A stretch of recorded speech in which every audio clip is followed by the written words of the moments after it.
So, before we close the day, let me explain the problems to you that science has with religion. Okay, before you please mention your essays, and remember to read up to pages 220 in your textbooks, including all the questions on page 216. Thank you. Have a lovely afternoon.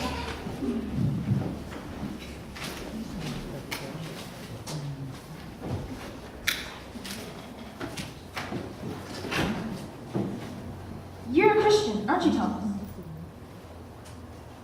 Yes, I am. So you believe in God? Yes, I do. Tell me, is God good? Yeah.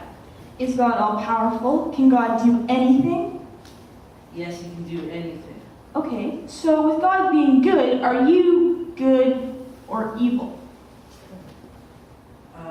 Well, the Bible says I'm evil. The Bible. Okay, let's play a game. You're a superhero, and you have superpowers. You are walking down the street, and you see a sick man, and you have healing powers, and you know you can heal this man. So would you even try to heal the man? Yeah. So you're good. I wouldn't say that. But why not say that? You'd help a sick person if you could. Most people would, but hey, your big loving God just doesn't let us. My brother was a Christian and he died of cancer last year, even though he prayed to your Jesus to heal him. So how can you say this Jesus of yours is so good and loving and kind if all he does is let people die? Mind you, Christian people die. Can you answer that one? No, you can't, can you? Let's just try this again. Is God good? Yeah. Is Satan good? No. Then where did Satan come from? Well, I guess he came from God. That's right. God made Satan, didn't he? Tell me, is there evil in this world today? Yeah. Evil's everywhere, isn't it? And according to you Christians, your God did create everything, correct? That's correct. Therefore, if God created everything, then God created evil. And since evil exists, and according to the principles that our works define who we are, then your loving God, I'm sorry to say, is evil. Is there sickness, death, disease, war, famine? Are all these things in the world today? Yeah. So who created them? Who created them? Tell me. You believe in Jesus Christ, don't you, son? Yes. So, science says you have 5 senses you use to identify and observe the world around you. So tell us, have you ever seen your Jesus? No, I've never seen it. Have you ever heard your Jesus? No. Have you ever felt, smelt, or tasted your Jesus? No, I'm afraid I haven't. Have you ever had any sensory perceptions of this Jesus of yours? Or let's make it a little more interesting, your God for that matter? No. You still believe in him? Of course. According to the rules of empirical, testable, and demonstrable protocol, science says your God does not exist. With this in mind, how do you respond? Nothing. I only have nothing. Yes, faith. And this is the problem, you see, science has with God. There is no evidence, just faith. Professor, is there such thing as heat? Yes. And is there such thing as cold? Yes. No, Professor, there isn't. You see, we can get up to 273 degrees below zero, which is no heat, but we can't go any further after that. Cold does not exist.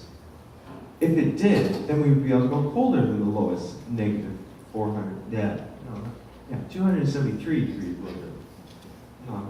No. But you see, cold is just the absence of heat. It is a word that man has made up to describe the absence of heat. You see, it is not the opposite of it. It's just the absence of it. Now, Professor, is there such thing as darkness? Well, what is night if it isn't darkness? You're wrong again, Professor. You see, darkness isn't something. It's just the absence of something. We can have a bright light, we can have a flashing light, we can have a little light, but if we have no light constantly, it's called darkness.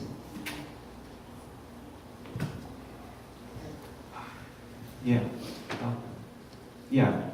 See, if it were, we would be able to go darker than the lowest darkness. So, what's this amazing point you're trying to make, young man? Yes, Professor. My point is, your philosophical premise is flawed. Therefore, your conclusion must also be flawed. Flawed? How can you explain that? You're working on the premise of duality. You argue that God is something finite, something that we can measure. Professor, science can't even explain a thought. It uses electricity and magnetism, but can't even explain either one. To view death as the opposite of life is to be ignorant of the fact that death cannot exist unto itself. See, death is not the opposite of life. It is just the absence of life. Well, how about this? Do you teach your students here that we all evolved from monkeys? If you are referring to the natural evolutionary process, then of course I do. Have you ever observed this process with your own eyes?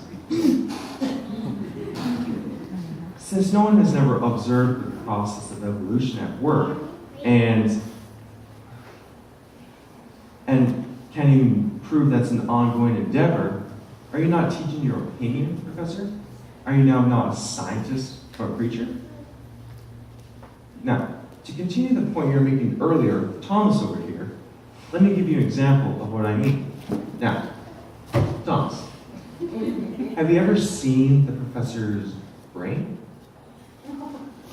Have you ever touched the professor's brain? Smelled the professor's brain? Sorry to say, tasted the professor's brain? No, I have not. Well, obviously, from your answer, appears you have it. So, according to the rules of science, you, Professor, have no brain. With all due respect. So, if science says that you have no brain, how can you trust your lecture, Professor? I guess you'll have to take them on faith. You accept that there is fate, and fate exists with life. Now, Professor, is there such thing as evil? Well, of course there is. It's in the daily example of man's inhumanity to man. It's in the multitude of crime and violence. We see it every day. These manifestations are nothing but evil. Evil does not exist, Professor. At least it does not exist unto itself. Evil is just the absence of good. It is just like darkness and cold, a word that man has made up to describe the absence of good. God did not create evil. Evil is just a result of what happens when man does not have God present in his heart. It's just like darkness that comes when there's no light, and cold that comes when there's no heat. Excuse me, Professor. I have an appointment. Sorry to interrupt you.